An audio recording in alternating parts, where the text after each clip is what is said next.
like the fact that the musicians get paid last.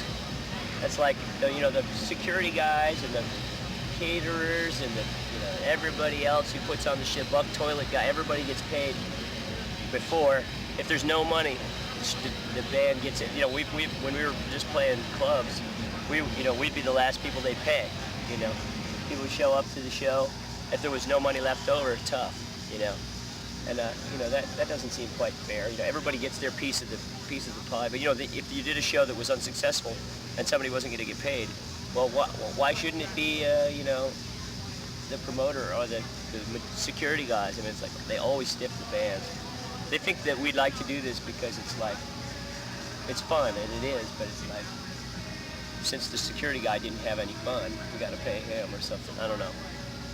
I've realized being in the business is that it's really, there's really nothing that wrong with it. You know, it's a sink or swim kind of thing. It's like it's just sort of a hardcore thing, but there's a reason for it. It's because it's music business and it's to make money. So.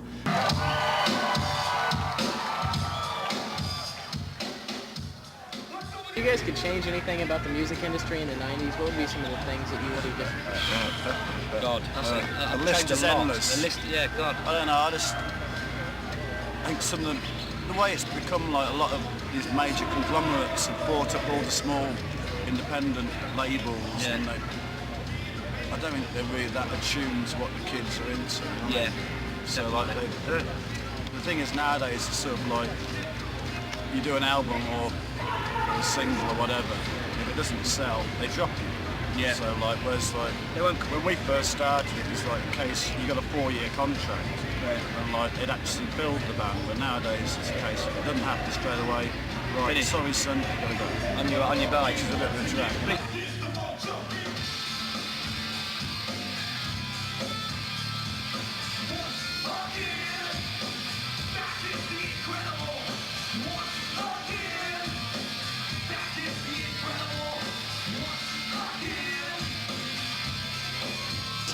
I would immediately banish rap. And what else? And all these new line of girl singers that read out of their diary and make a song out of it. Male bastards that think, I didn't do it to you, man. I wasn't there when your dad did, you know.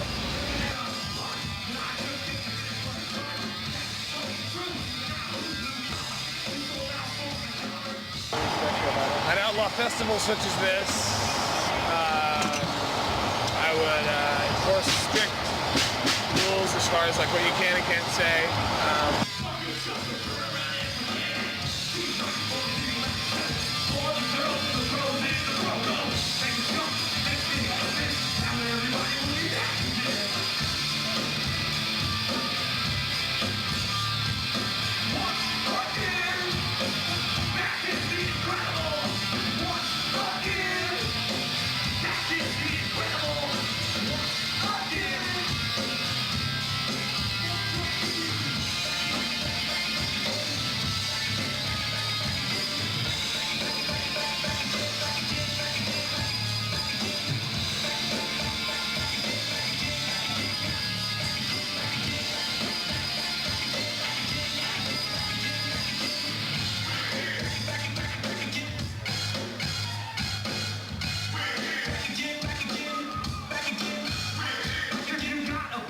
Royalty rates, maybe, you know what I'm saying? Like I don't know, I mean, think about it, when you get signed, you're basically just putting yourself in debt, you're basically taking a big loan to make the record, whatever, but like, you don't make anything off your records, man. Like, every record you sell, you get like cents, you know what I'm saying?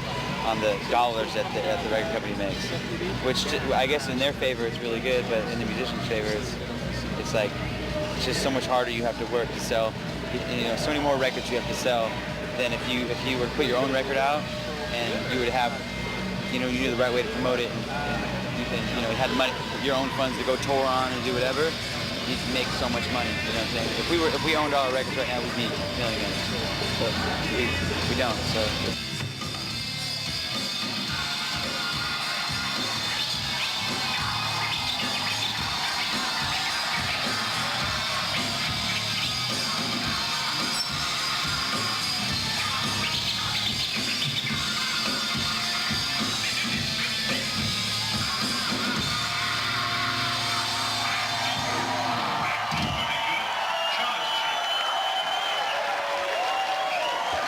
wouldn't allow white people to be in the industry at all.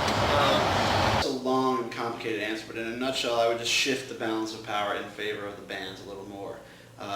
What's happened is the system is set up as such that bands will, frankly, be on the ass end of any financial situation, especially right in the beginning. You have to sell a tremendous amount of albums to recoup the debt you assume with the record label, which in effect becomes almost like a loan shark.